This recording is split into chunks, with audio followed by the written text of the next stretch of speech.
Alright, hey, what's up, YouTube? Welcome to Play It Painted Live. Hope you guys are having a good Friday night.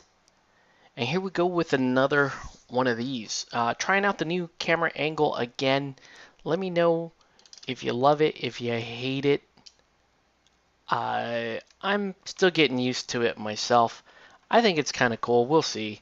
Um, yeah, top down is kind of cool, but what's cool about this is I, I get just enough extra little kind of yardage here in front of the camera to where I feel like I can work a little more comfortably.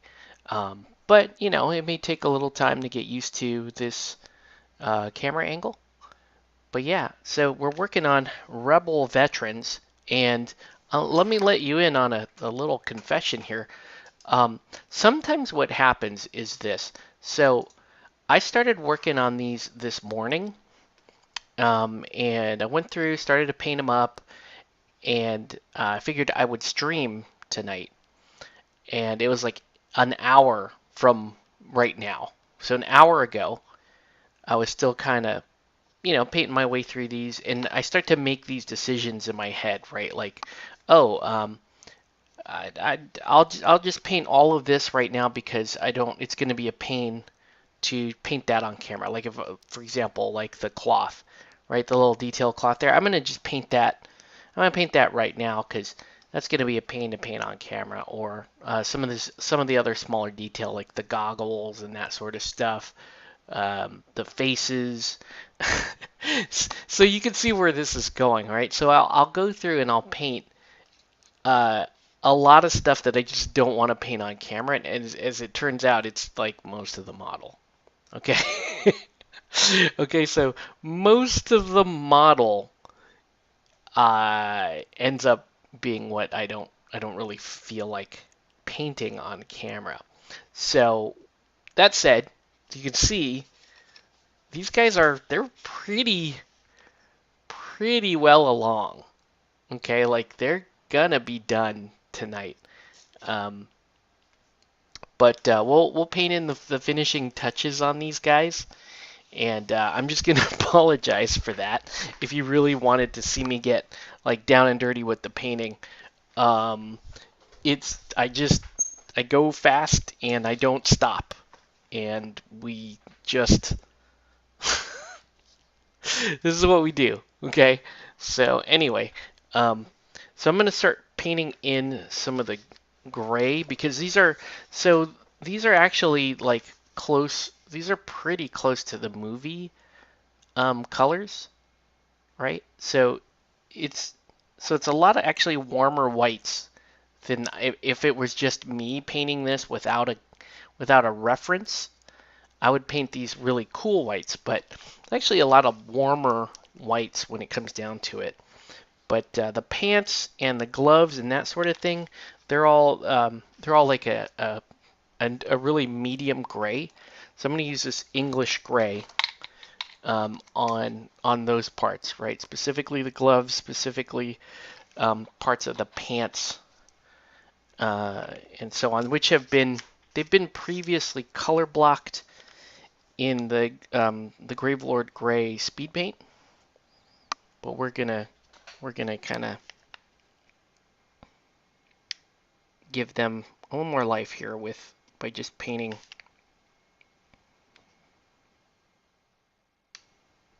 Right, we're just gonna paint in some of that stuff gray. Right, so that way it doesn't just absolutely, the gloves just don't disappear against the weapon. It's pretty close, as you can see. Like it's a pretty close color. So maybe I can't prevent it from totally disappearing there against the weapon. Well, that's okay. I mean, like I said, we were kind of going for a little bit closer to movie accurate, and the gray parts of the uniform are they're pretty inconspicuous. Like they don't really nothing really reaches out to you on these uniforms, and I guess that's pretty realistic, right? It's not supposed to do that anyway. But let's go ahead, right? Let's just go ahead and start knocking out the gray parts of this uniform.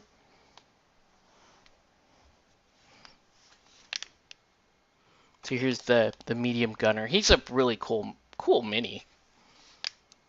And these Rebel veterans, in my opinion, are some of the best, core trooper in the game in terms of their efficiency for cost, right? I think it's 48 points for um, Rebel veterans, and or for a naked Rebel veteran squad, and so you're thinking, okay, well that's 8 points more than a lot of other like core troop choices for Empire or Rebels, right? So you're like, oh, why would I pay 8 points more for 4 guys that are basically the same? They get a lot of the same surges that other Rebels get, but they have a training slot. But more importantly, you get the slot.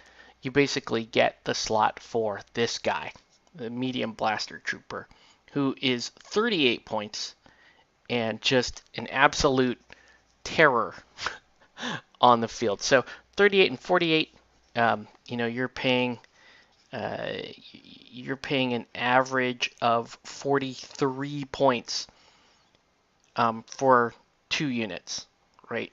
So when it comes down to it, it's really not that much, but then you get a fire support platform, and you get all the cool tricks that you get by issuing orders to the veteran squad that can then be added to Mr. Platform here, who could basically be sitting there ready to throw those extra dice at whoever it is you need to take down that turn. So to me, and it's taken up another one of your core slots. So if you were playing, let's say you're playing an 800-point game, and you are trying to save your points for, let's say, a cool vehicle or an expensive Jedi or something like that, right? And you're playing Rebels. Well, what you could do is you could go super economic on the core choices. Okay, and what I mean by that is, as our example here, you could go. There's a couple different ways. If you just went, Rebels, just regular Rebel squads, or even like hallway boys. They call fleet troopers. I just call them hallway boys.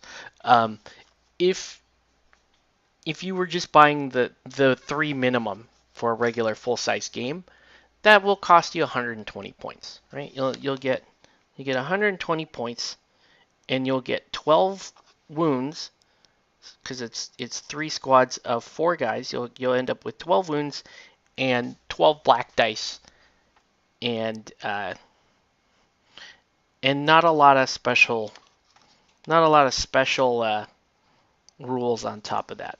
Alternately, you could spend that same 120 points and buy fleet troopers, and you'll get 12 wounds of fleet troopers, and you'll get 24 white dice, which is pretty cool. But you're only at range 1 to 2, which from experience hurts a lot. That can hurt a lot if you don't have very specific plans with your fleet troopers. That can just feel very, very bad, right? So anyway, so you could spend that 120 points on your 3 core, getting 3 naked fleet troopers or 3 naked rebel troopers, right? Well, what if you went this way? What if you went 1 squad of rebel veterans, 1 weapons platform, so one medium gunner, and then that last slot you could just pick I don't know, then we will pick a squad of hallway boys, right? So 140. So instead of 120 points on your core, you're going to end up spending 86 plus 40. You're going to spend 6 points more. You're going to spend 6 points more, but you're going to get the wondrous beauty that is a weapons platform, which is quite nice. You end up losing 1 wound total, so you go from 12 wounds down to 11 wounds.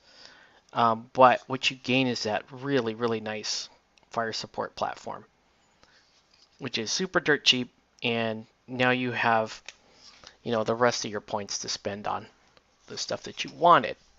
And those core troops they're still going to give you they should give you decent output, right? I'm just a big fan of that medium blaster trooper, so that's why I'm like super pumped to. That's why I feel so strongly about Rebel veterans being some of the best core units in the game. But I could be wrong. I'm no Star Wars expert. That's just what I like, right? I know people are gonna point out like Death Troopers or um, I don't know, not Death Troopers, but you know what I mean. They're gonna find something that's a little more overtly powerful to tout, and that's fine. For the points, I think these guys are fantastic, and I think a lot of people agree with me too.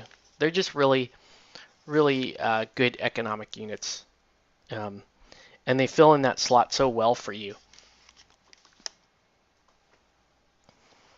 right? Anyway, so let's go like that.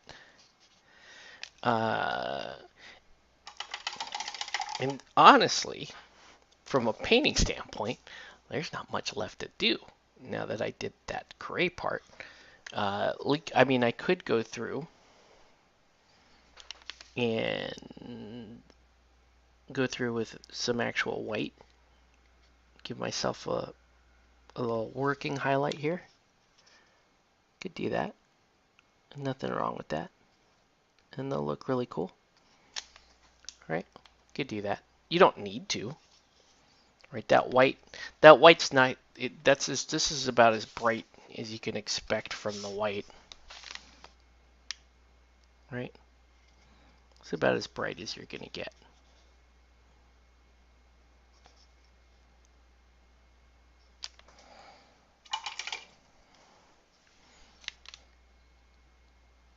But yeah, I'm a big fan of these troops. Plus, like the sculpts look really cool. I know this is pretty unpopular, but I like the PVC sculpts. I liked it better when Legion was pretty much a PVC line. I mean, that's not to say I like all the sculpts, but I think like overall, like I'm pretty happy with that, right? If you consider the time it took just to you can so quickly glue it together and then just get going, paint it. It's not a GW mini. I'm not doing like endless bordering, or there's not too much terrible detail to put together. I'm saying that wrong. Terribly too much detail. I don't know. To put together. Right? It's not nearly the miserable experience that painting some of the really fancy GW models can be. Right? I'm going to finish these boys tonight. I don't know. I maybe put a couple hours into these guys. Nothing, no big deal. And they look great. There's like, I don't have to, right? I'm not breaking my back like I am with the GW stuff. And it's still like not even done with that stuff. So, anyway, I'm going to put some snow on these guys. I think that's what I want to do. Is I want to put some snow down. So, let's see what I got here. Right? I'm going to try this out. This AK snow sprinkles. Okay. Right. Normally at this point I would be like dry brushing this ground, which is the ground is just a couple of speed paints that I kind of went wet on wet.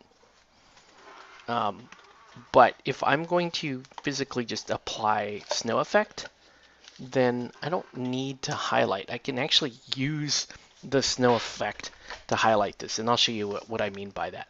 Okay, so first thing, let's open this up.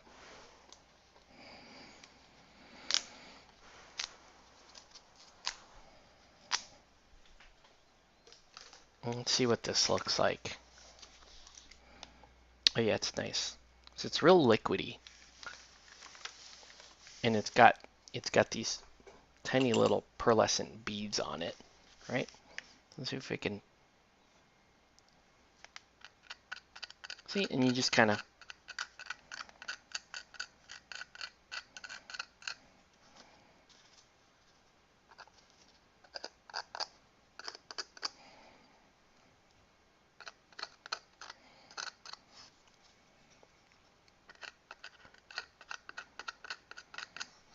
so just real simple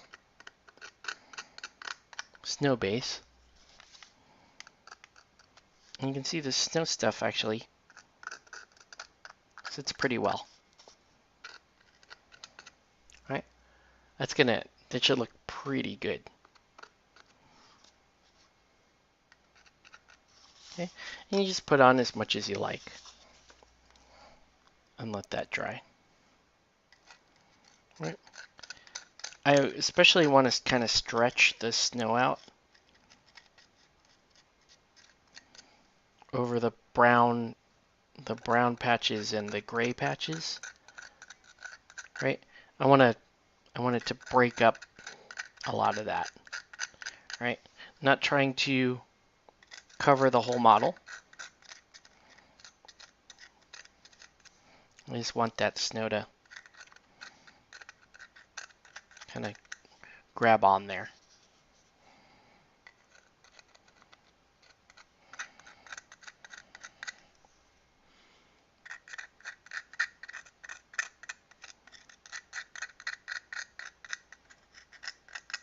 There you go. Okay. We're just gonna let it, let all that stuff dry, because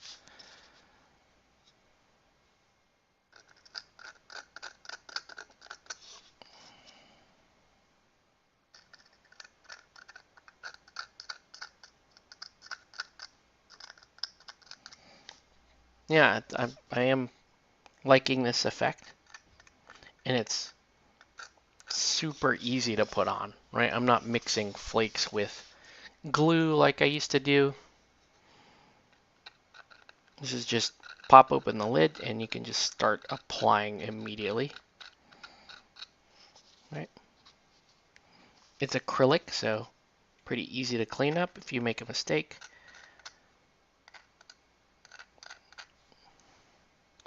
And the snow itself has a nice like a little shimmer to it, which is quite cool. Okay.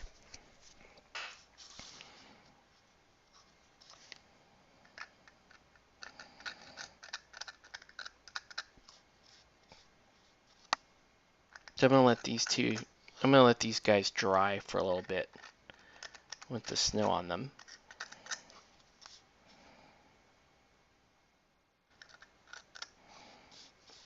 But yeah, I kind of like it, right? The snowfall, pretty cool. Here's a 9num guy. Love 9num. Okay, what I like about this snow is it's helping the white. It's helping the white on my paint job pop a little bit better, right? So yeah, these guys are snow boys, but their snow outfits are warmer in color than the actual snow that's on the ground here. It looks really cool. All right.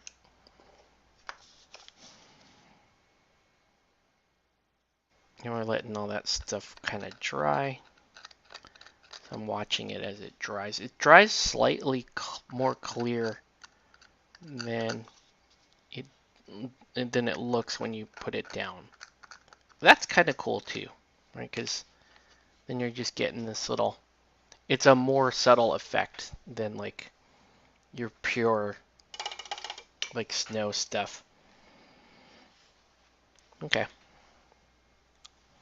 I'll let that dry for a minute. Okay.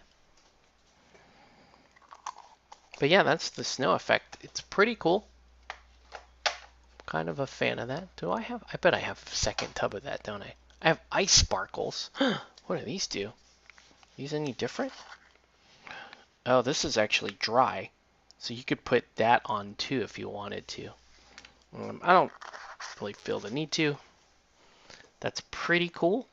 But yeah, don't need that. All right. Anyway, we're going to let that dry for a second. And while that's drying, I'll show you a couple other minis that are part of this same commission, but they're not necessarily part of the same line, right? So we had these minis printed. These are the um, these are like the characters from Rogue One. So we have that dude, and I have this dude. I don't remember their names. I'm sure someone will jump into chat and remind us of what the names are, but I'm going to look up what their names are, and then I'm going to look it up on their site. Chirrut and Baz. All right, let's look up the example art. Star Wars Chirrut. Okay, and let's look at images. So this is the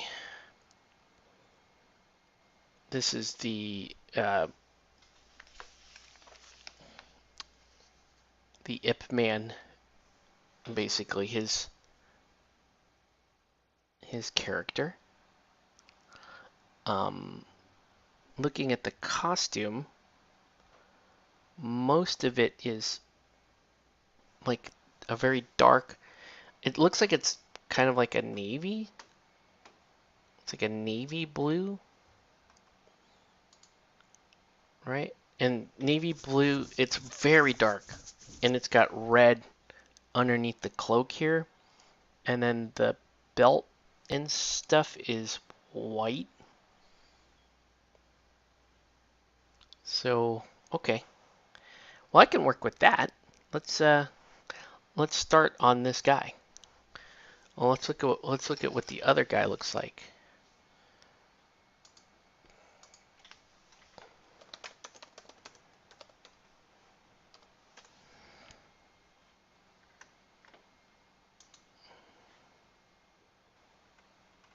That's not Baz. There's Baze. It's Baze. Okay, got it. Baze. Yes, Baze Malbus. Here we go. And Baze Malbus, his outfit is khaki. It's very khaki. Okay. Yeah, let's get the red down on this guy right now, and then we'll start to work on Baze Malbus. For now, I'm gonna put these guys off to the side, so I have a little more room here on my desk. So we'll put the Rebel veterans off to the side.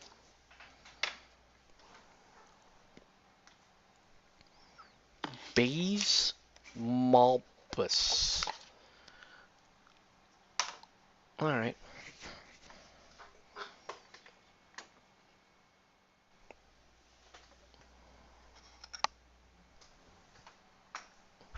I don't think I will finish Baze Malbus in Chirrut tonight. We'll see. One thing, this is a resin print, and this thing snapped many times, and it doesn't look quite right. That's one downside to printing your own minis, is when they have a long thing like that, it tends to get in the way of your hands. When you're painting, you will snap them from time to time, and it's very frustrating, I know. But anyway, let's base coat that with, I want to use wine red or dirty red. I think we want to use dirty red.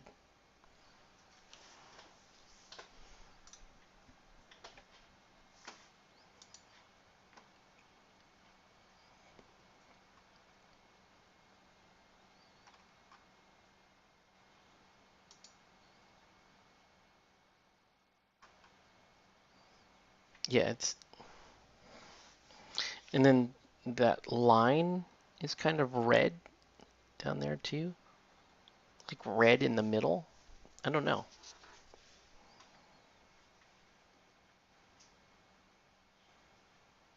All right.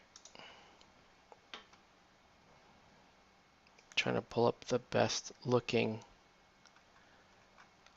example artwork.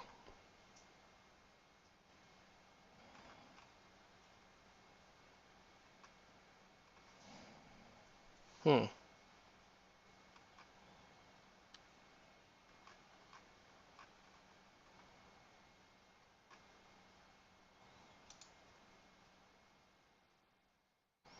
Okay.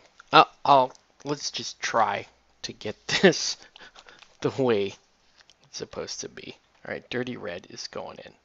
Okay. What do I do with my brush?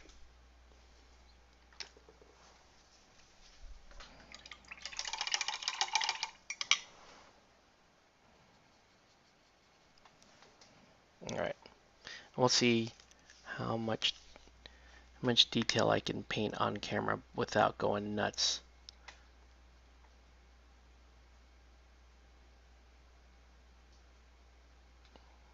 I'm just gonna trying to stay with the line here. And I'm not doing the best job. Luckily, the rest of that robe is dark, so it will probably be fine. Okay. And then, hey, Ed Allen, I've had a lot less breakage since switching to Conjure Sculpt resin. Oh, cool. I don't print these, but I appreciate the tip. All right, so let's just get this this baseline red down, right?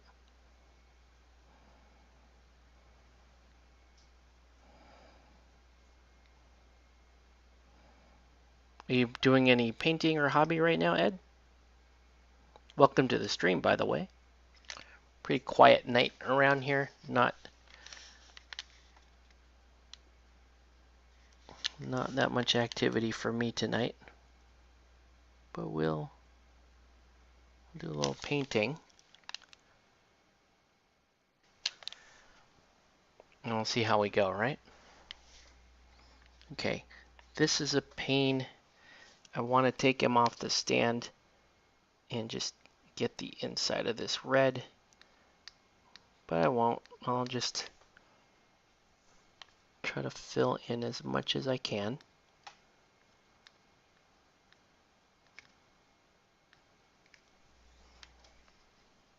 Oh. Red is a the funny thing about red is it's kind of the worst of both worlds, right? It doesn't hide very well, but when it stains, like see that little stain right there that I got from the side of my brush, that will basically telegraph through almost any color I paint that at this point. So yeah, very annoying. Red can be very annoying. It looks cool, it looks super striking when it's down, but it's also incredibly annoying color to paint. All right.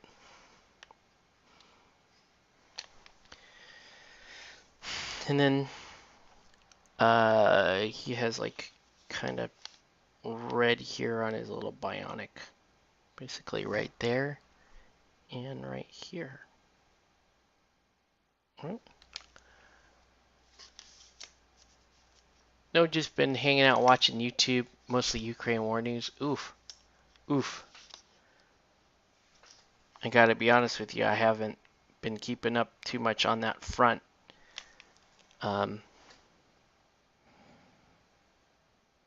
So I don't know.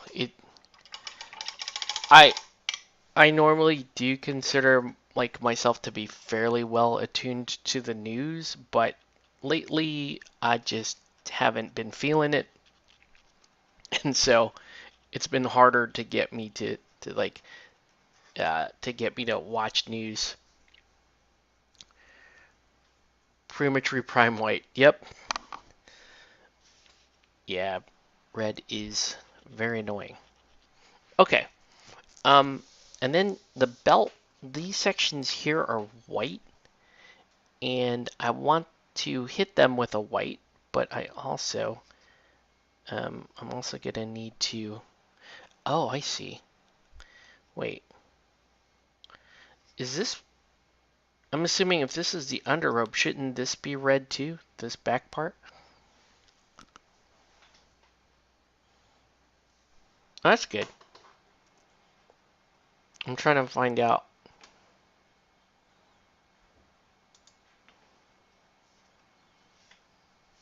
Yes, the backside of his costume? No, it doesn't look red. It looks like all sort of black or dark blue.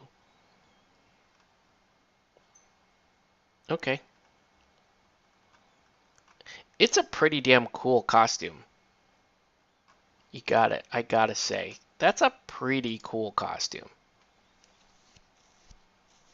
If I was like really, really big into Star Wars, I'd probably rock something like that. Be like, yeah, I'll just walk around like that.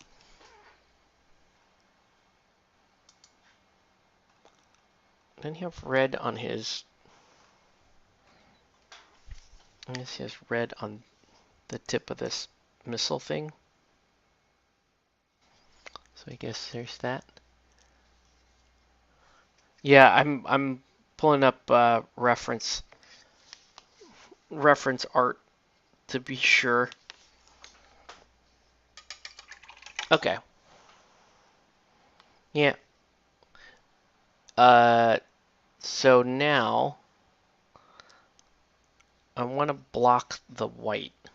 So I think the best thing to do is I'll block the white with a silver gray and then wash, just do a really, really thin wash on that part to get the outlining in. And then it's not bad from there. So let's get some silver gray down. I hope this makes sense. We'll see.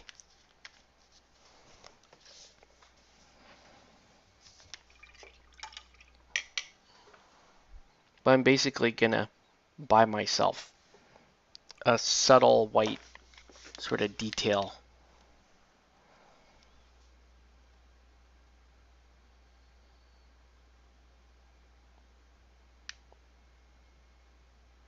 And then as for the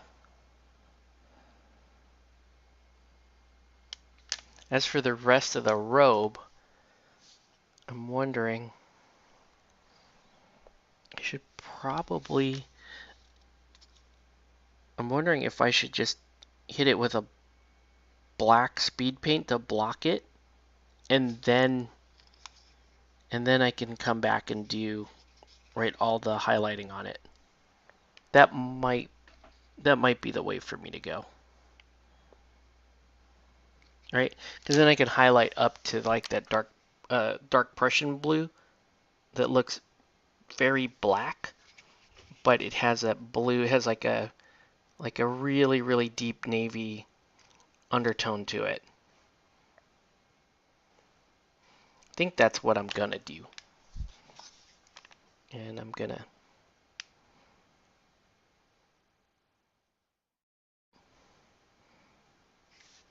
do that here. We'll worry about painting the crossbow here in a second. And he has this like thing right here too. It's also white.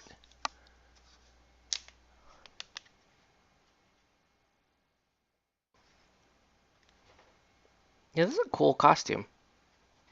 I would totally rock this costume for like a Star Wars costume because it's super comfortable and it looks awesome. Okay, I'm gonna got a little red down there. See how it like still wants to bleed through? You gotta, it's just, I'll give that a second to dry. Okay. Okay, so Now we're going to just take some Grim Black and hit almost the entirety of the model because it's got a big dark robe.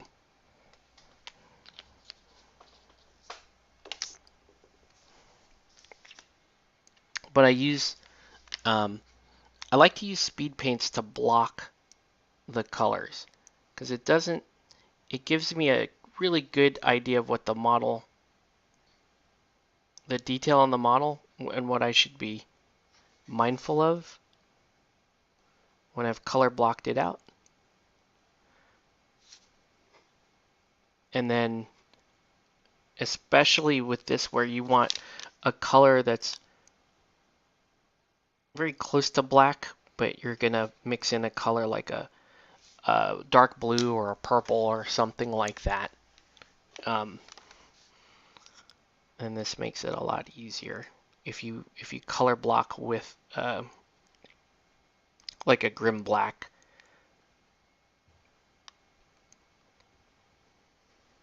I haven't tried out the new GW black contrast paint, but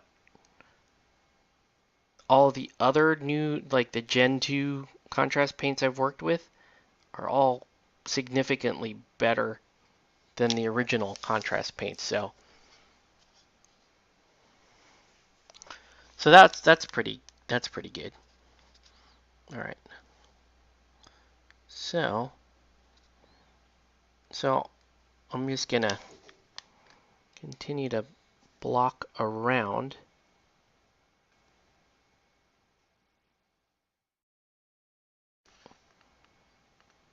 that area, right? And just keep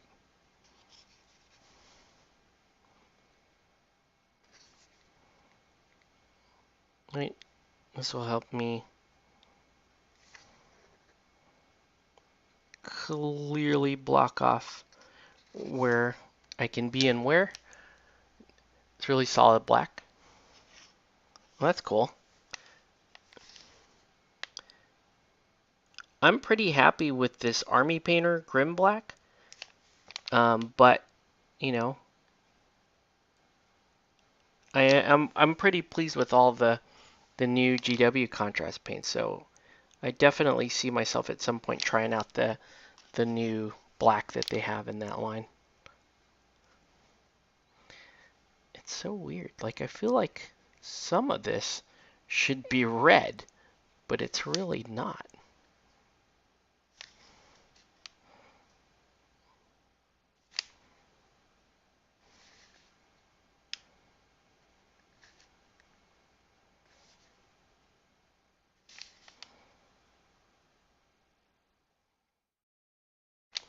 I think this is going to look pretty sharp when I get the...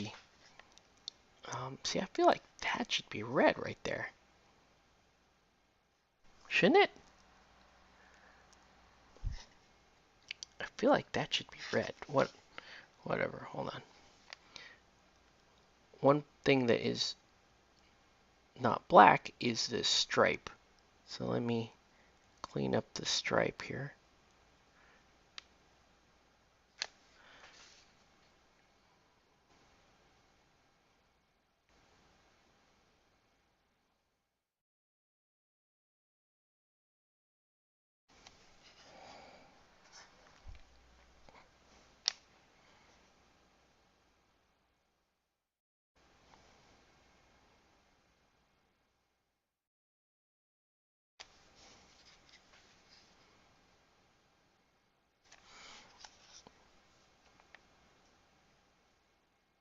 I do like how the two Asian characters from Rogue One, that their outfits are pretty unique. You go back and forth, use more GW contrast, enjoy using some there. Yeah, I yeah, I like to use them for very specific tasks, but so most of the time it's just for me blocking out all the colors of a model and then going back in and painting all those colors. That's generally how I like to handle speed paints or contrast paints. It's like they're very, for me, that I want to, I like how they look, but I also feel like coming back in and hitting them with a manual paint base coat and a highlight will really improve your results on a speed paint or a contrast paint.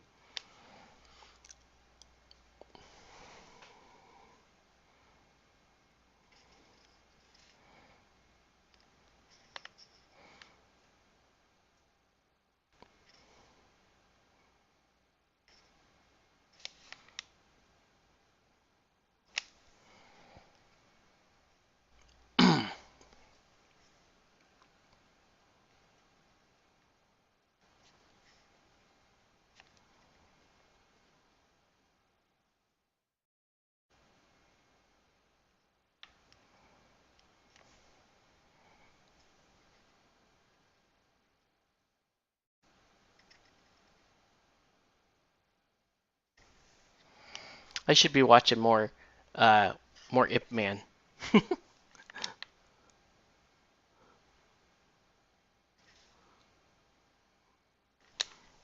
I used to watch a fair bit of Ip Man movies um, when I get on planes. Like when I have to travel for work next week, and so I met up with my friend Jose, and I usually ask him to get me some movies to put on my laptop or whatever, and he would often put Ip Man on there. I like watching, martial arts movies on planes, kung fu movies on planes, right? They're usually, it's usually one of those things where you don't have to be too, like, too intensely involved mentally to watch them. You're just kind of enjoying the the sort of athleticism of those movies. So they're great for me. They're great movies to watch on planes. But that said, this time uh, I'm gonna watch. I haven't been really trying to get to watch the new Dune movie, and just haven't had much of an opportunity to do that. So that's gonna be one of the things that I watch when I go traveling this week. So I'm finally gonna get to sit down and watch the Dune movie. My wife is not interested in watching that movie with me. Let's see. Underpainting with Agrax or Null and then contrast over that. Oh, I've never tried that. Um, I kind of weaned myself off of those two shades back in the day and went with other types of techniques for to get that. Like, instead of Null and Oil, I was using a lot of Privateer Press P3 Armor Wash. Really nice. I was using that for a lot of the same things that you use Nuln oil for. And also, you can actually, I like turning that into a liner sometimes.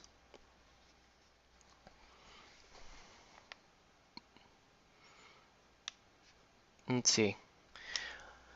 If you want mini games along those lines, Osprey's Fistful of Kung Fu is cheap and flavorful. So, speaking of which, I have I've had the rule book for a Fistful of Kung Fu for probably 5 years now, and have still not gotten around to trying the game.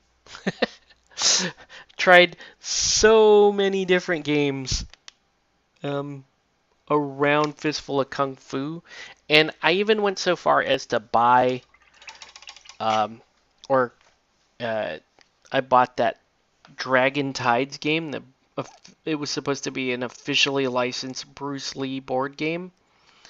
Um, and one of the main reasons why I bought that game was so that I could you have minis for Fistful of Kung Fu.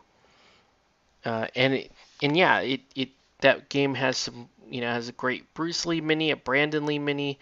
It's me, Dolph Lundgren, Billy Blanks. Like it has great kung fu minis in that. But that game, Dragon Tide, was terrible, and I got super ripped off on the Kickstarter. Luckily, I uh, at least had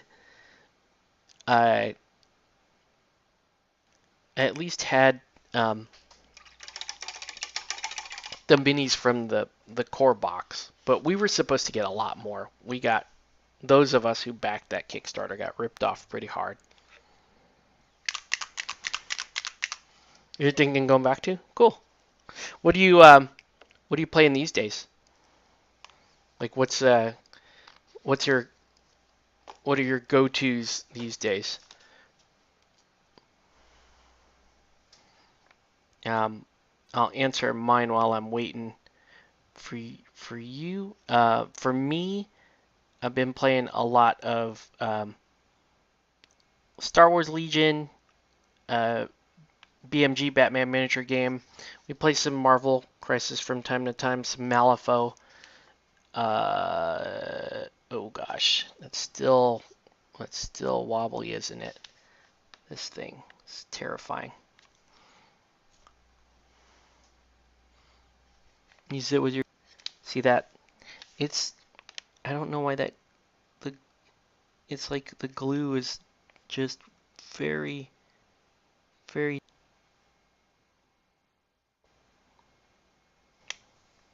okay.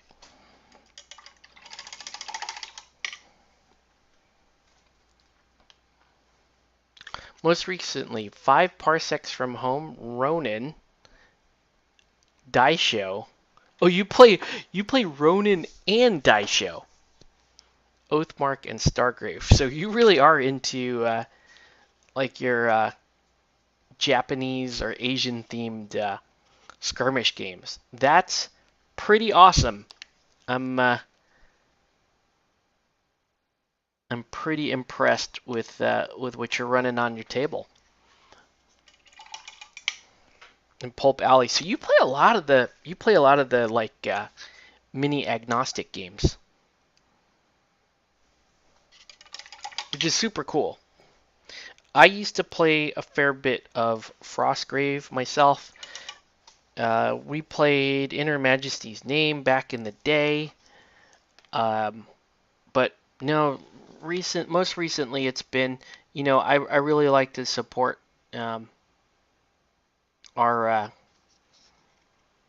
our LGS, so I've been actively trying to play more of we'll call them the mainstream supported games where you have a dedicated mini line in the store. Um, so I'm mostly allergic to GW. I am very very allergic to GW. That said, I did recently build an AOS army that was from Raging Hero, so it wasn't GW, but a friend of mine wants me to try AOS. Thinks I'll like it. I'm very, very skeptical because I didn't enjoy the painting process. I remembered like not enjoying batch painting GW stuff. It's just too busy. The sculpts are too busy. You don't actually get to stop and enjoy things at the pace I like to paint and play. I don't. It was not a good experience to me. So I didn't really not impressed. I haven't tried AOS yet. I don't know. You never got around to it. It's an okay game. It's okay. The steampunk theme is really cool. I mean, it's been a while. I know steampunk is like went out a long time ago, but yeah, it's pretty cool. All right, I'm going to also, while I'm waiting for all this contrast to dry or speed paint, I'm gonna hit the base here for now. Oh man, that red, it's just barely poking out. I can always go back though and hit it. I'm gonna hit it with a a solid gray, and that should clean it up.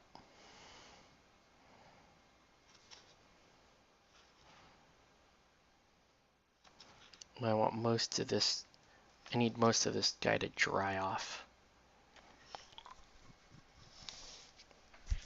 Then I got a. So that's just him color blocked. We're gonna go in and get more of that painting done. And let's work on this dude. All right. Bushido Malifaux. And like the bulk of his outfit is like this gray, and he's got like red stripes on his armor. Some of his armor plates are white. You got back into Dracula's American? Okay. Cool. Oh, Core Space. Yeah, yeah. There was a time where I was pretty interested in checking out Core Space, and it just, I don't know, it just got kind of lost in the sea of other games that we've been playing.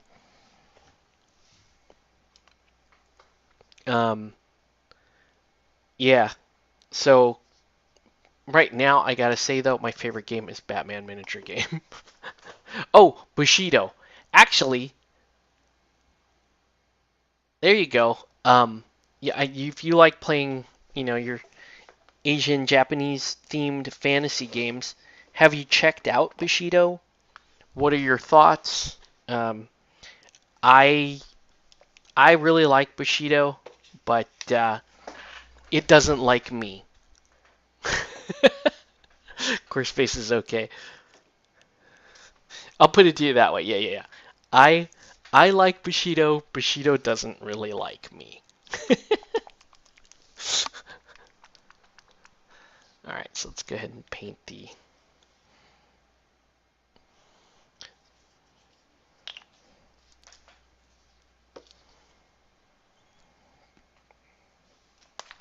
Opposed dice rolls are pretty bad. I just don't roll well. I don't roll dice well. I just get destroyed. I just get destroyed um, whenever it comes to, rolling dice. And Bushido is super, super cool. It's a little crunchier than the other games that you've mentioned. So it might be a little crunchy for your taste. The game can be pretty in depth in spots.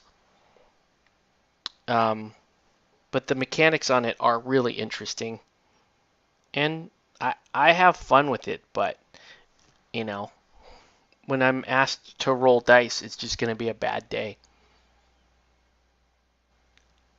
Test of Honor. Well, yeah, you're playing Dice Show. I thought Dice Show and Test of Honor were made by the same company, but now I know that's not true. There's a support here that should have been removed. See that? That should have been removed.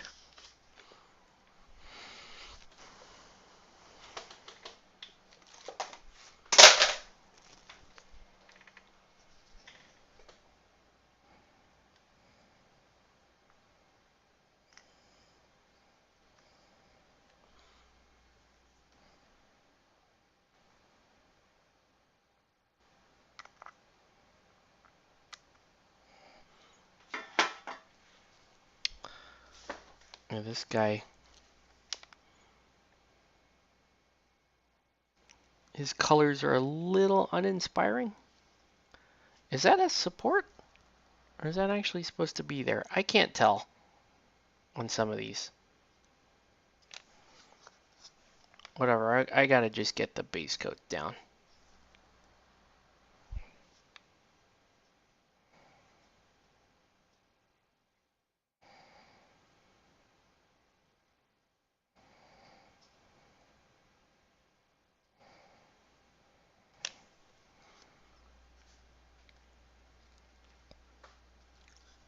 Oh, it's in the...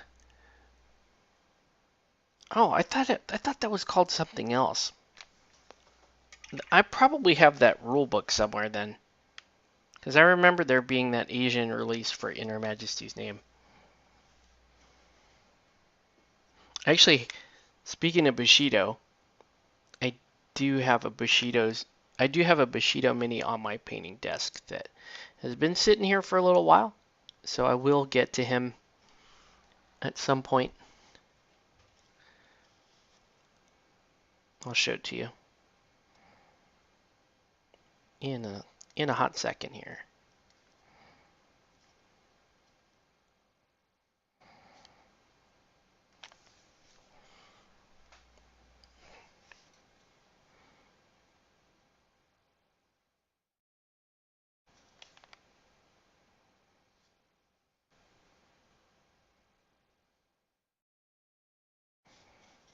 Okay.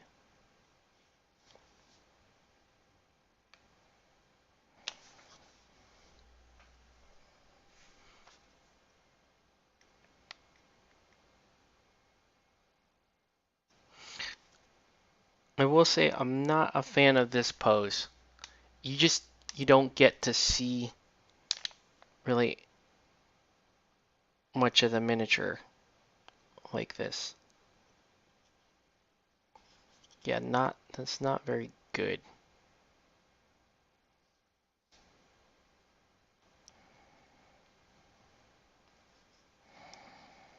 Okay.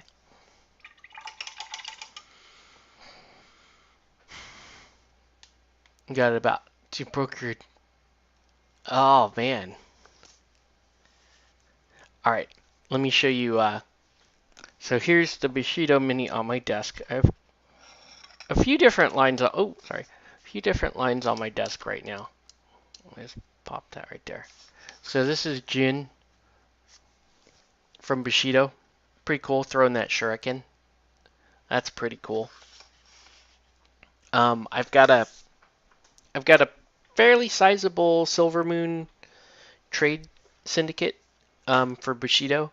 So I have the Geisha, the Jade Rose Gumi, which are mostly Geisha. I have Yokozuna's Revenge, which is basically sumo. Super cool. Super cool themes in that game. All right. Let me see if I can find better.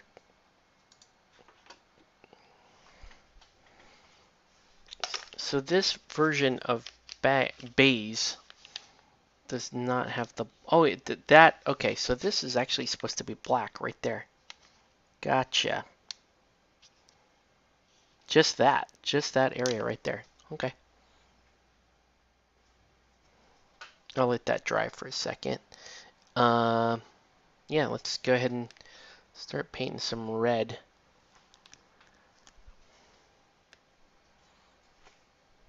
Because he's got some spots on him that are supposed to be red, like right there.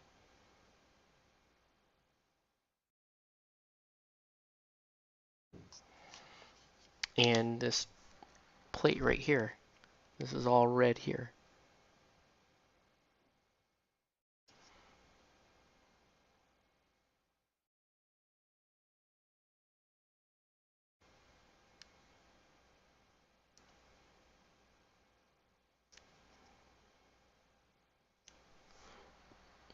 Right? So that'll be red. That's red right there. There's some red panels on this thing.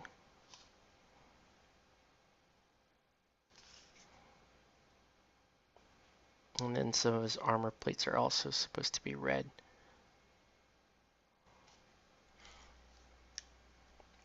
I've been some ancient Citadel Dixon Samurai lately. Started into some... Oh, nice.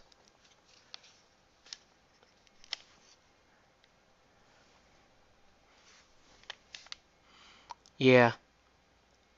So I've got that guy on my desk, and then I also have the Oda and Tautolo minis to contend with as well. And then I'm done with Bushido for a while because I have that faction, and I also have some of the pirate faction for that game. Never tried my pirates, so I need to.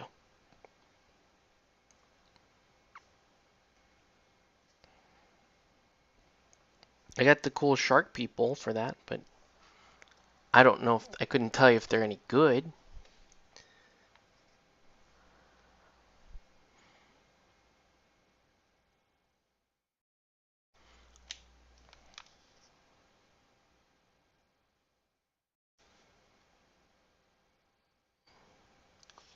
This guy's outfit is got some really weird color choices in it.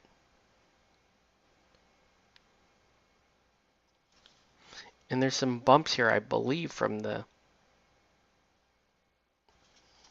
the printing and the supports, which is a little on the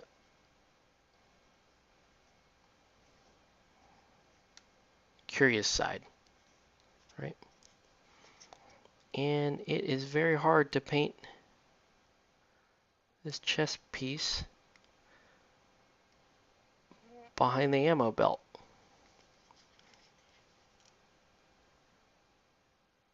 But we did it. What else is red on this thing? Do you have friends also painting for Bushido? Um, you mean, I'm not sure what you mean. Yes, I mean, yeah, most of our gaming group has Bushido minis. So yeah, a lot of us are working on different Bushido factions. Um, and we do a fair bit of playing. Um, so yeah, I think that answers your question. We do have a fair few people playing Bushido.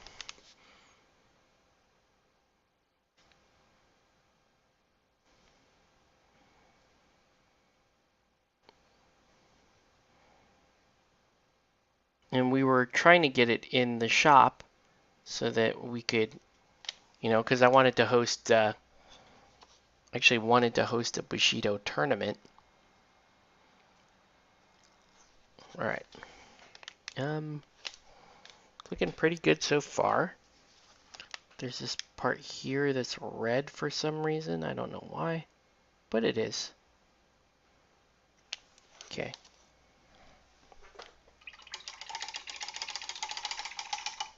All right. We're going to swap back for a minute. Back to this guy. All right. And now I'm going to start to highlight the white. Always Nicer in group is doing a project together. Currently on my painting table is a unit of old War Games Foundry. Ah, yeah. Bengal Lancers. Cool. Very cool. Um, yeah, I'm pretty fortunate to have this really, really awesome gaming group.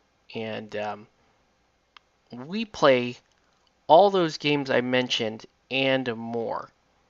I mean, there's usually the difficult thing with our group is we get together, we try to get together about once a week. So yeah.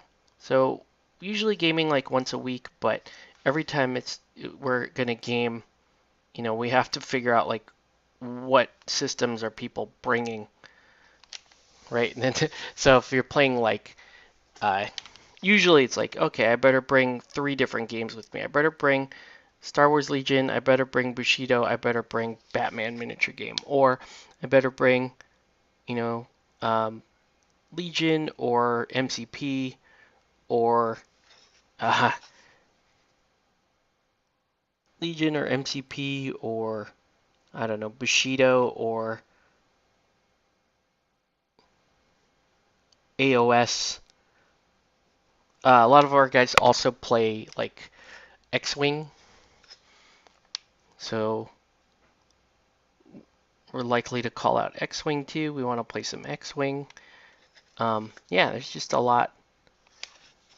It's just a lot of. We have a lot of different games in our lineup.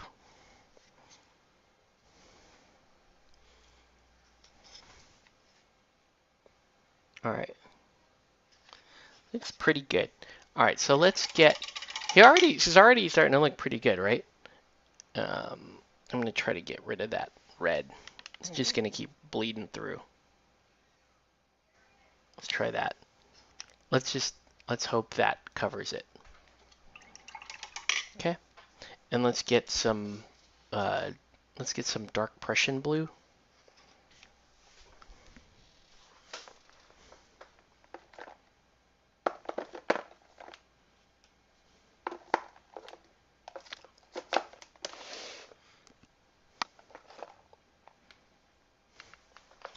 It's actually light Prussian blue. That seems too light.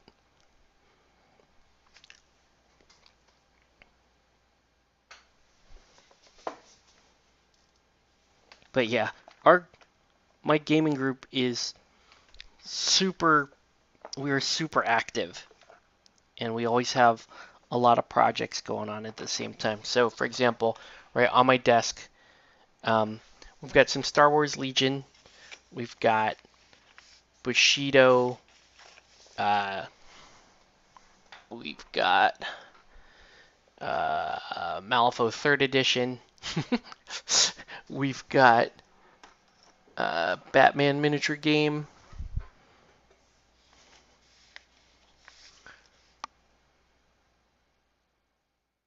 Batman miniature game. What else do we have on here? And then just a creepy clown. We got a lot of stuff. Like a lot of variety of stuff.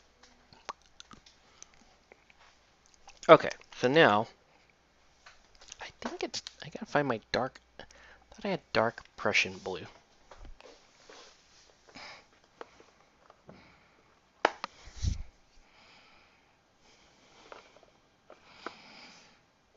I mean, I can use this. I would just have to mix it with a very dark gray.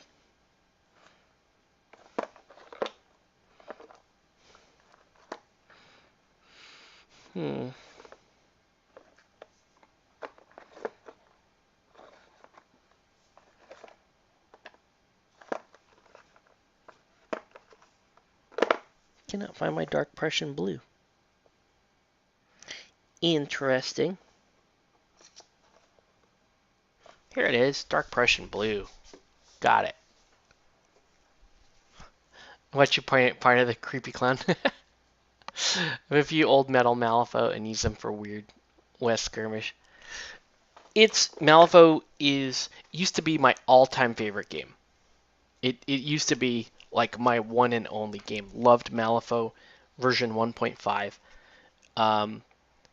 Malifaux 2.0 kind of lost me. Was not very interested in that version of the game. And then 3.0 kind of brought me back in.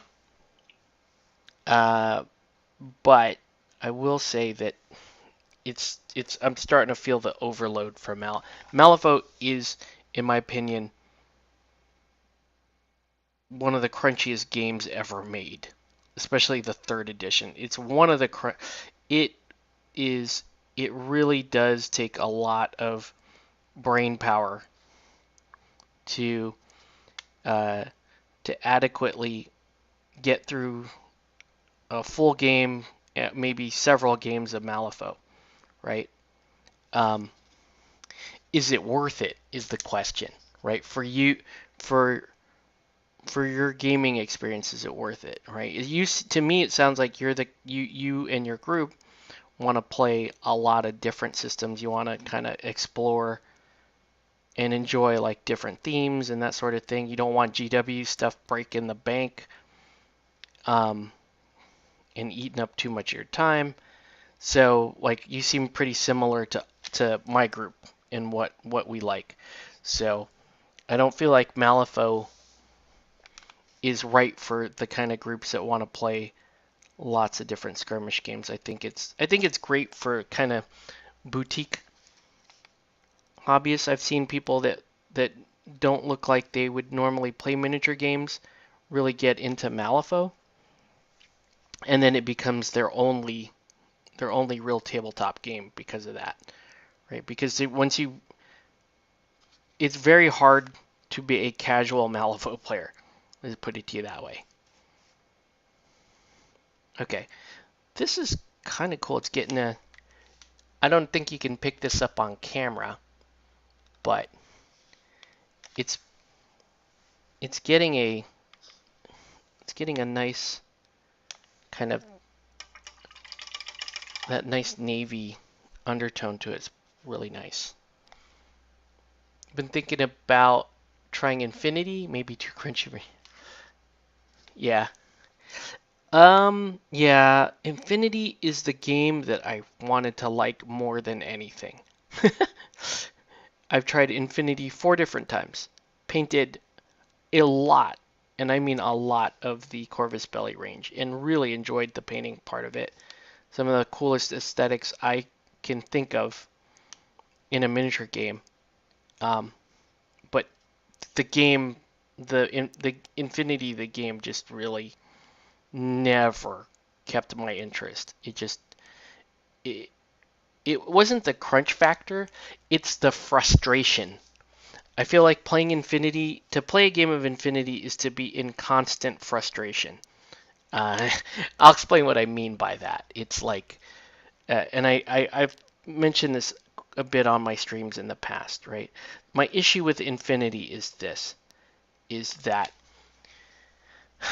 based on the time it takes to play the game, the time it takes to study war gear and your list and tweak your list and make everything right and prep and get that game ready for yourself versus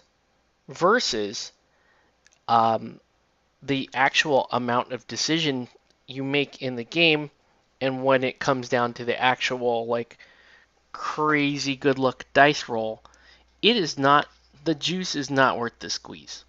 And take this with a grain of salt. I mean, I'm just a guy on the internet. I'm no gaming expert, but I have played a lot of different systems, and for me, Infinity is just a very time-consuming, frustrating game um, that that rewards you for memorizing war gear, that rewards you for memorizing ranges and abilities, but does not, in my opinion, really get you much of an experience.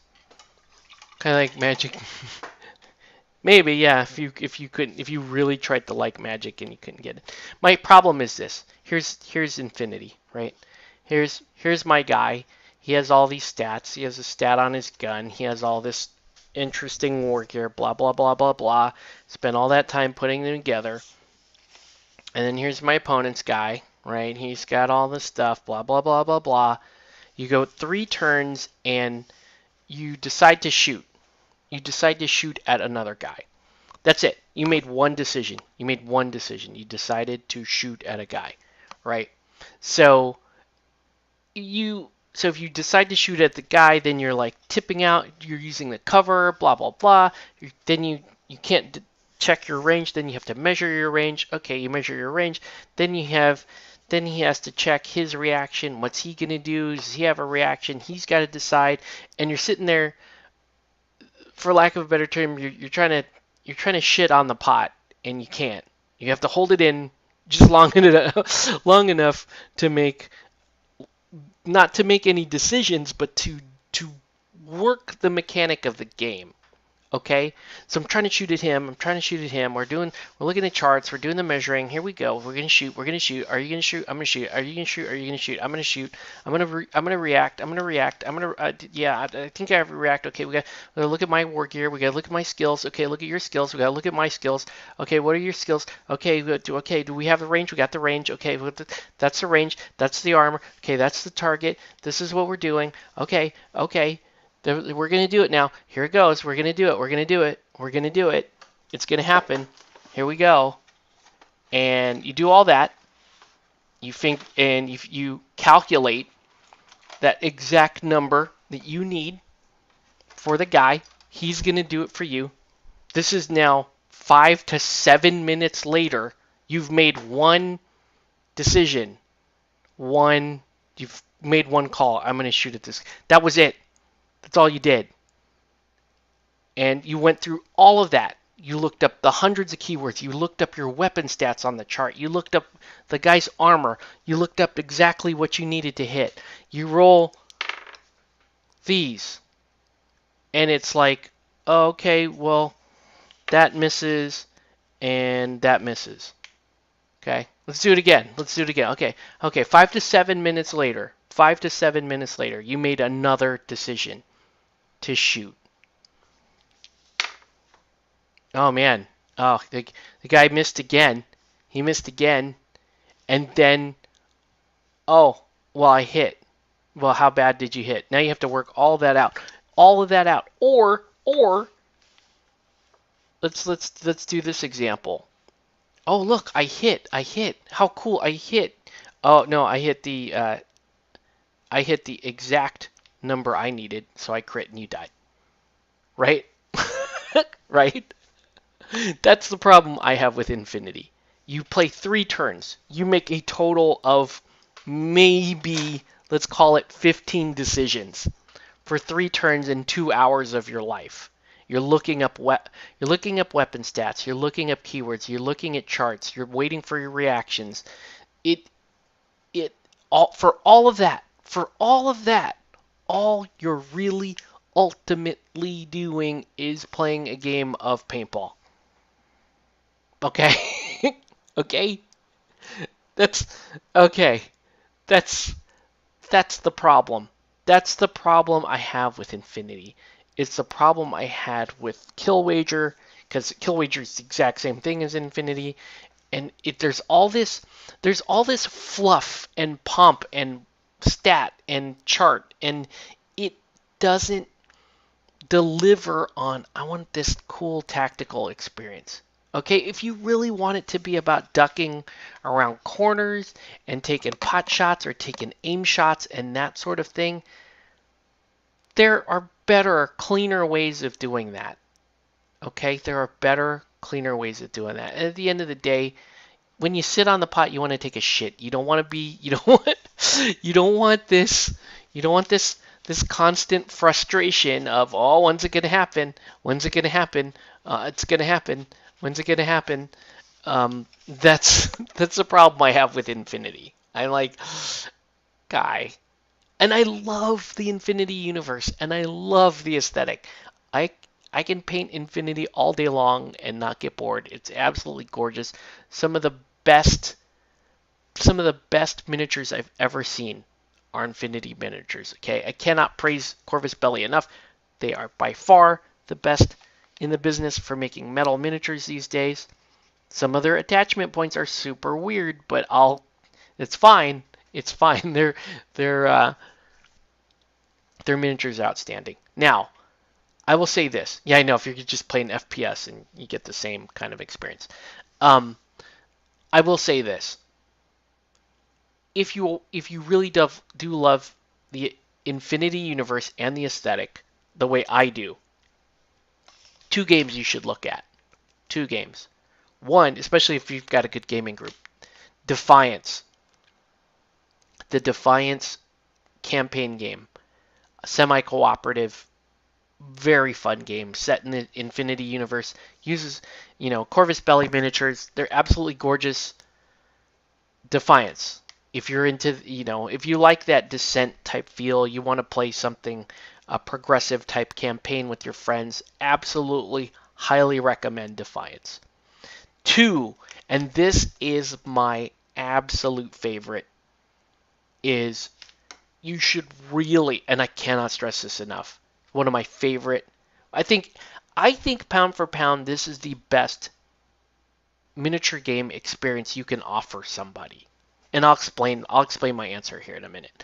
But Aristea, okay? I'm sure you've heard it. You've heard of it. Aristea, Infinity Aristea, is pound for pound, my opinion, pound for pound the best beginning to end miniature game experience you can offer somebody.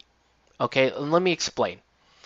Again, set in the Infinity universe, very fun game, MOBA style game. You paint for your team, for Aristea. you paint 4 miniatures. You paint 4 character miniatures. And if you love that Aristea, I mean, if you love that Infinity, you know, um, that Infinity looking anime inspired future, absolutely gorgeous minis. Um, and the game Aristea is super fun. It's super fun for board gamers. It's very fun for miniature gamers. It's a great gateway if you have people that like to play board games that are looking to start miniature games. The Aristea range is not huge, but it's big enough to collect and enjoy. You're going to start enjoying characters because every single miniature is a character, um, and every single miniature has its own play style, right? And you think of the game in terms of a MOBA. So okay, you can have tanks and healers and range DPS and melee DPS and all that kind of stuff. Um, and like you said, if you were just gonna introduce somebody to miniature gaming that maybe played board games or something, or maybe they play like League of Legends or something like that, this is the game. I really strongly feel like Aristea is such a good game.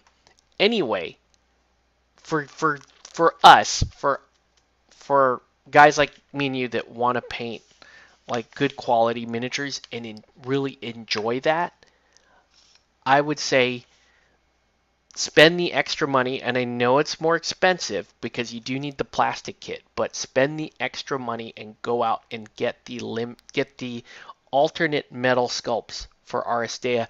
You will not regret it. They are absolutely off the charts good. Right? If you want good metal miniatures with a really strong theme that are really awesome and fun to paint, like go out and get some of those Aristea metal miniatures. They are fantastic. Um, Aristea is lighter than Infinity, but it's more. The mechanics are way more interesting. They're way more, which is weird. But Aristea uses a they use a dice a different colored dice system that has special symbols on it that you spend those symbols to activate switches, which are kind of like triggers in Malifaux. I know you've never played Malifaux, so, but it's basically there's the combat when you roll, instead of rolling these 2d20 and somebody gets super lucky and just blows you away, you roll dice for attack and defense, and the attacker and the defender can spend the special symbols on their dice to do extra things. And that is a very cool mechanic because it makes the face-to-face roll a little more interesting. You're not just winning or losing. You might have lost the damage side of that combat roll, but you may have unlocked that trigger that you wanted to unlock to win the specific scenario or whatever. So yeah, strongly recommend uh, Aristea. One of my and the only reason why we're not playing it right now, my group, because everybody in our group plays it. The only reason why we're not playing it right now is because Aristea, they're taking a break from releasing new Aristea stuff while Corvus Belli works on other. They're working on Warcrow. They've got more. They've got like new Infinity stuff to launch. They've got other things going on, and they said they're not going to work on Aristea for a little bit. I see that as a good sign, though, is that you can be like, okay, I'm gonna start playing now, and I'm gonna build a pretty good collection of Aristea. Then when they actually pick it up again and start adding to the range, I'm good to go, right? I know the game. I have the collection that I want, and you can slowly like buy and add to it. Kind of wish you got metal in the AD 1666. Oh, cool. Yeah, I did miss those. I did miss them. I did not realize that that was not part of the sculpt. So I'm not sure what I'm gonna do at this point. I may have to just let it dry and then sand it and repaint it. I don't know. Yeah, I thought for a second there, I thought it was like, oh, is you have this weird? Is it like you know, almost like rivets on the suit? But no, you're right. It's just support. It's pretty bad. I'll have to figure out what I'm gonna do there. So yeah, I think what I'm gonna have to do is just let this guy dry and then take care of that. But I can finish painting this dude, who's actually coming along pretty well. It's highlight the red a little bit.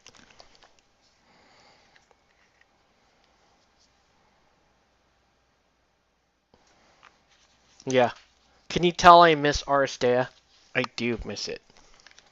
We used to play because Aristea is a little board game. You get this little hex. Oh, multiplayer available as well. So that's a nice bonus too. So if you have a bunch of casuals, or if you have an uneven number of people and you want to play a game, you can always break out the multiplayer Aristea. Something that we've done many times in our group. Um, but uh, yeah, we we used to play Aristea when oh, because there's a gaming pub um, near our LGS, right? And sometimes our LGS would have like occasionally our LGS has like 40K day, or they have like you know AOS day or something like that, right?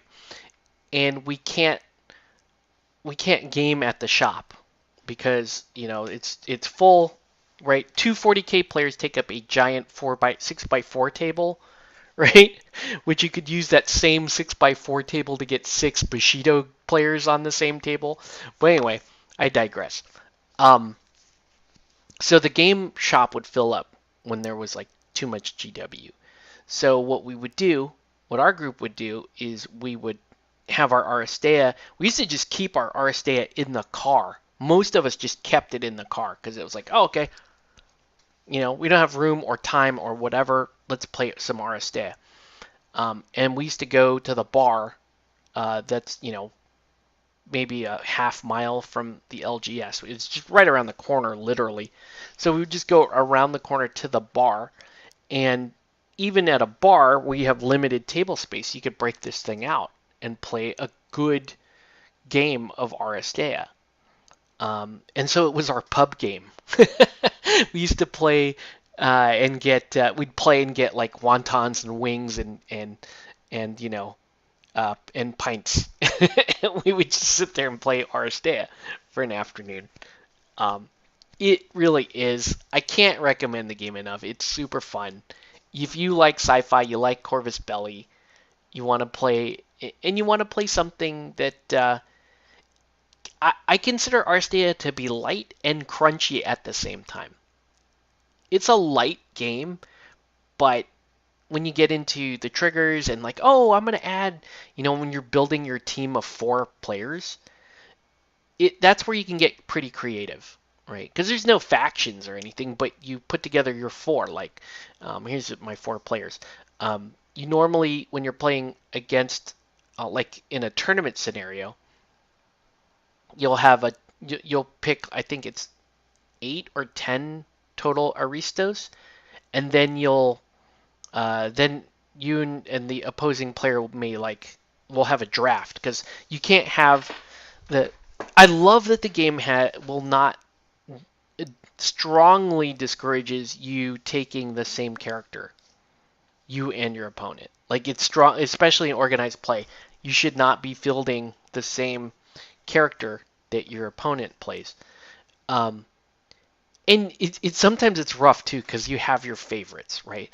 My favorites are like Dart. She's a stealth archer. I really love Dart, and I got really good playing her to the point where my friends when we play head to head, my friends would just pick her and they wouldn't know how to run her, but they would pick her so that I couldn't have her. It was a really interesting kind of mechanic there. Musashi's super good at that game. I mean, most of the characters are pretty good. I think there's really only one character that we don't think is very good. But for the most part, all the characters are pretty good at that game. So, yeah. Oh, let's anyways, let's let's take care of this guy and the other guys. Having a good pub game is nice. We lost one shop a few years back with really great space. There's another nearby. Yeah, that's a bummer. It's a bummer when you're like when some of the good shops go down. All right, we're gonna let's see how that snow dried. It's pretty cool. Has kind of like a crystalline effect to it. It's not quite as white. I may have to do another layer of snow there because it's pretty see-through. It looks like he kind of peed on the snow. Might have to do another layer of snow. Let's here. Let's do the basing on these. We'll do the basing and it'll be good for now. But yeah, it's just such a the game is just so convenient and it's fun and you get a good like miniature game experience with 4 miniatures, right? And you just I don't know what to say. Like it's some of the biggest complaints you may have from people like that want to get into miniature gaming. It's like I want to get into miniature gaming, but I don't want to paint 60 Skaven, right? I don't want to do that. I don't have a 6x4 area. I can't spend 3.5, 4 hours on a single game. I want to be able to play multiplayer. I want to play a bunch of really cool characters that have different play styles, but I don't want to spend a whole lot of money, right? Aristea hits all of those boxes, which is why I think it's such a good gateway experience.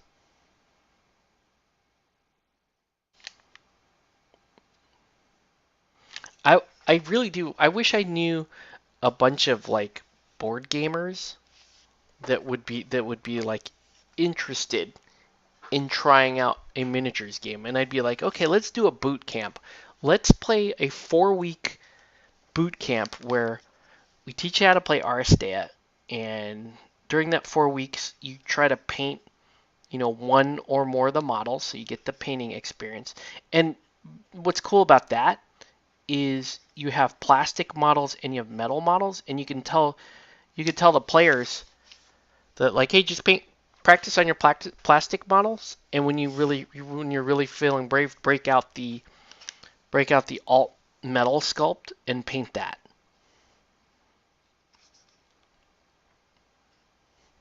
Let's see.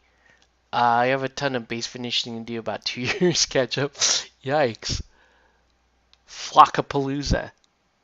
You'll call it Flockapalooza. That's cool.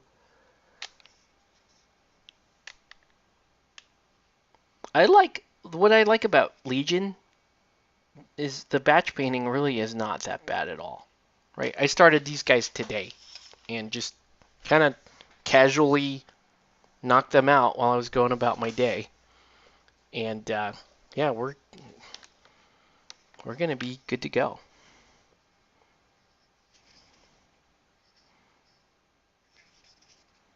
Right? And this is for a friend of mine's army.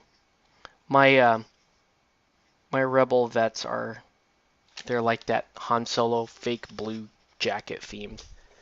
These are closer to the like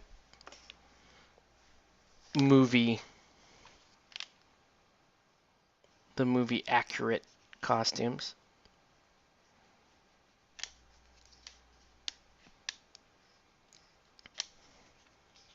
Now if you want a light full size war game, this is even if you don't particularly like Star Wars, right?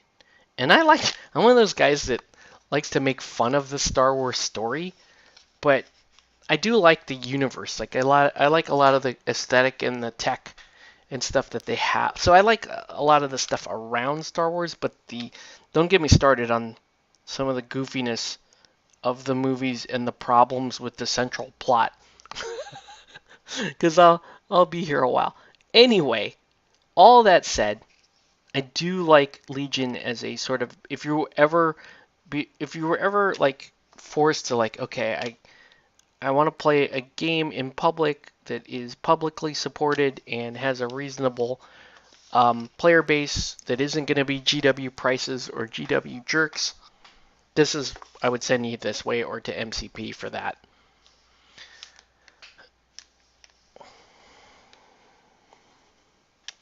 Yeah, I should put some Deadland Tufts on these guys, but I don't know.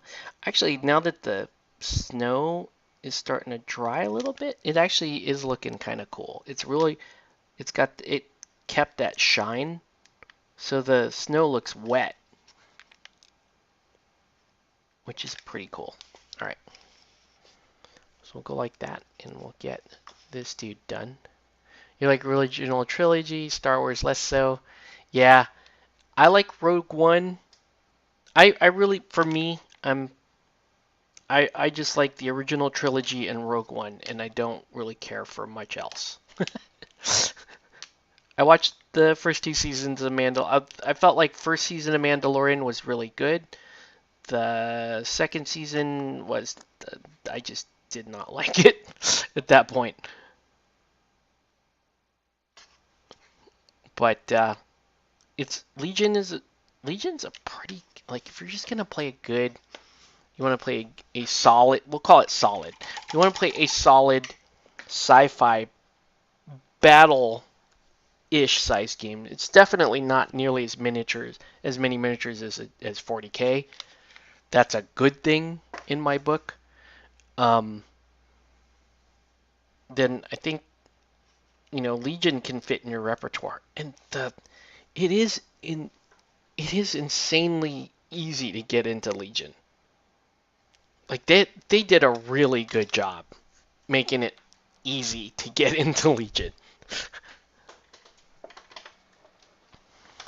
Um, yeah, I have basically both of my well, I have 4 armies now for Legion, but the 2 armies that I actually play are both Hoth armies. So I have a Hoth Rebel army, and then I have the Hoth Empire army. Right, so I've got snowtroopers and I've got veterans like these guys. And the stuff just paints up super fast, looks great on the table. You can get a big, once you get a hold of the mechanics, you can finish a full size game of Legion in about 2 hours. That's really not bad at all. The part I don't like about it is you play on a 6x3, so I don't like games that are like really kind of large on the table. But sometimes you want that, right? Sometimes I feel for that. Like, yeah, we play a lot of skirmish games. You know what? I want to play a big battle today. It's just me and my buddy or whatever. Let's play a big 800 point Legion game. I could be down like that. My son plays Legion too. Speaking of which, I'm such a bad dad. I haven't finished he loves Grievous. He loves General Grievous. His favorite guy in Star Wars because of 4 lightsabers. Now he has a Grievous as part of it. He has actually a huge droid army. But I haven't painted the 4-armed. You can see his armor is done. You just need to go and paint all the details, and then he'll be done. But yeah, I think that is all we're doing for tonight because I gotta wait for. Man, I don't. What's the best way to get into this? Like, should I use a needle file or? Pretty disappointed in that. It's kind of a bummer. Felt like I could have done a pretty good job getting this guy mostly finished tonight, but It's okay. It's all good. You like bigger games just fine. Yeah, that's cool. I for me it was more I wanted more portable, more convenient experiences, and our LGS I get sensitive about that because it's like it used to have no good table space, so if you had two games of 40K in the old shop, like nobody else is gaming, and I'm like it used to make people mad. It was like, oh, four players can make it so that 12 other people can't play. Okay, Conquest or Song of Ice and Fire. Okay, I'll tackle those separately. Conquest is on the radar for our group. There's a lot of things that sound really good about Conquest, and the miniatures look quite good. I will say, me personally, I can't find a faction that I really, really enjoy for Conquest. It's the main reason why I haven't started playing it. Is that I can't find a faction. Like, there are good sculpts, don't get me wrong, very good sculpts, but I can't. You know what I mean? I don't have. I haven't connected to a faction and said, oh, yeah, yeah, yeah, I'm in because I'm playing that. Right? It's one of, for most of us, we know that. Like, oh, I'm in because I'm going to join, I'm going to play this faction. Can't do that. I haven't done that with Conquest, and I know it's right around the corner for us. Like, we're very close to starting to play that at some point. Song of Ice and Fire. Okay, again, another game that I think I'm really not that big into rank and flank, but I do like the world setting for Song of Ice and Fire.